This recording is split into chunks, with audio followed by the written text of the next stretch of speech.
We all know the name Tutankhamun, the boy king with that incredible golden mask. Many of us have also heard of his father, Akhenaten, the heretic pharaoh, who turned ancient Egypt completely upside down.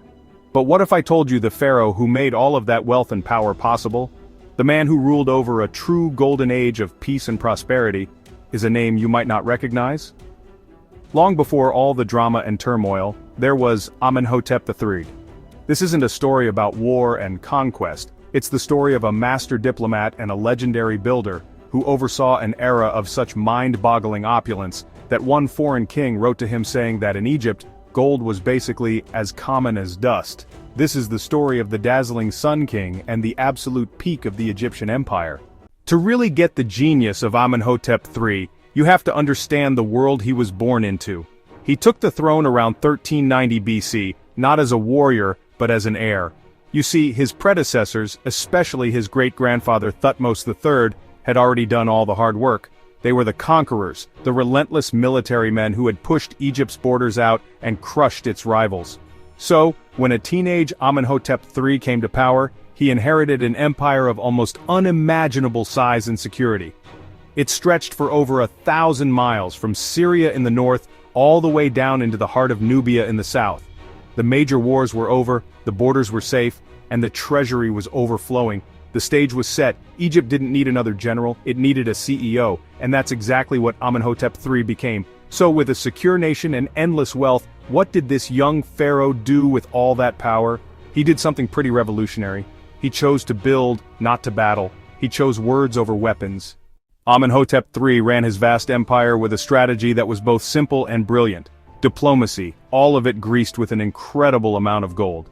For nearly 40 years his reign was almost entirely peaceful, marked by just one small military campaign in Nubia, right at the start. Our best look into this comes from a remarkable discovery, the Amarna letters.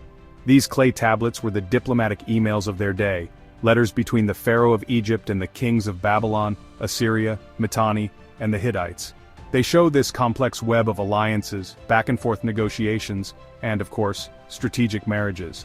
Foreign kings would write to Amenhotep, their brother, and the topic was almost always the same: gold. In one famous letter, a Babylonian king complains a bit, but then pretty much begs, writing, "Send very much gold, as much as possible, now quickly, then I will give you my daughter." Amenhotep played this game like a master. He sent out stunning gifts, just enough to keep his brothers dependent and wanting more, but never enough to make them true equals. He arranged political marriages, bringing princesses from Mitanni and Babylon into his massive harem to seal alliances. But there was one very firm rule. The traffic of royal women was a one-way street. When the king of Babylon dared to ask for an Egyptian princess to be his wife, the answer was swift and absolute. A daughter of Egypt, Amenhotep declared, is given to no one. His power was so secure, nobody could challenge it. Through sheer diplomatic skill, Amenhotep kept the peace and made sure that wealth from all over the known world just kept pouring into Egypt. With peace secured and the economy booming, Amenhotep III got to work on his real passion, building on a scale Egypt had never seen. His reign marks the absolute high point of Egyptian art and architecture. He didn't just build temples, he built entire cities and monuments so huge they're hard to even comprehend. He first turned his attention to Thebes, the religious capital. At Karnak, the greatest temple complex in Egypt, he added a grand new entrance, the third pylon. He then started work on the stunning Luxor Temple, one of the most iconic structures still standing today. His vision turned these sacred places into jaw-dropping showcases of imperial power. But his most personal and over-the-top project was on the Nile's west bank, a sprawling palace complex called Malkata. It was known at the time as the House of Rejoicing, and it was the largest royal residence ever built in Egypt. This wasn't just a palace, it was a city. It covered over 70 acres and had multiple palaces, administrative buildings, villas for nobles, gardens, and even a massive artificial lake over a mile long, dug just for his queen. And then there was his mortuary temple.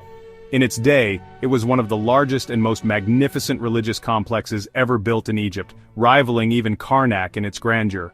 Tragically, it was built a little too close to the Nile's floodplain, so very little of it survives today. Little, that is, except for its gatekeepers, the Colossi of Memnon.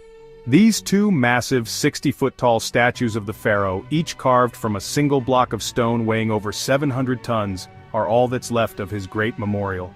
They've silently watched the sun rise over Thebes for more than 3,000 years, a lonely testament to the sheer scale of his ambition. You can't tell the story of Amenhotep III without talking about the great love of his life and his most trusted advisor, Queen Tiye. In an age where pharaohs had huge harems, often for political reasons, Amenhotep's devotion to Tiye was something special. What's really significant is that Tiye was not born royal. Her parents were powerful nobles, but they were technically commoners. Yet, from the moment they were married, Amenhotep made her his great royal wife, a title even his own royal mother never held. This was a huge statement about her importance. To announce their marriage, Amenhotep commissioned a series of large commemorative scarabs, sort of like an ancient press release. These scarabs didn't just name him, they named Queen Tiye and even her commoner parents, basically broadcasting her non-royal origins and his absolute power to choose whomever he wanted. This was completely unheard of. Throughout his reign, Tiye was right there by his side.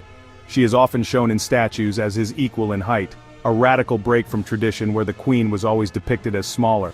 Her influence was enormous. The Amarna letters show that foreign kings wrote to her directly, which speaks volumes about her political power. She was more than a queen, she was a partner in power, a true force behind the golden age she helped create. As his reign went on and Egypt's prosperity hit its zenith, Amenhotep III started to lean into a new identity. He began calling himself Aten-Tiehen, or the Dazzling Sun Disk. This wasn't just a cool title, it was a theological shift. He began to present himself not just as the god's representative on earth, but as a living god himself. This self-deification was a major change. While past pharaohs were considered divine after they died, Amenhotep built temples for the worship of his own living image. In his temple at Soleb in Nubia, there are reliefs that incredibly show the king making offerings to a deified version of himself. This divine cult laid the religious groundwork for the dramatic, revolutionary changes his son would later make. This era was an explosion of art, defined by incredible quality and realism. More statues of Amenhotep III have survived than of any other pharaoh, which tells you just how productive his workshops were. For 38 years he reigned over a stable, peaceful, and stunningly wealthy Egypt. It was a true golden age, but all golden ages must come to an end, and the end of this one would be more shocking than anyone could have possibly imagined.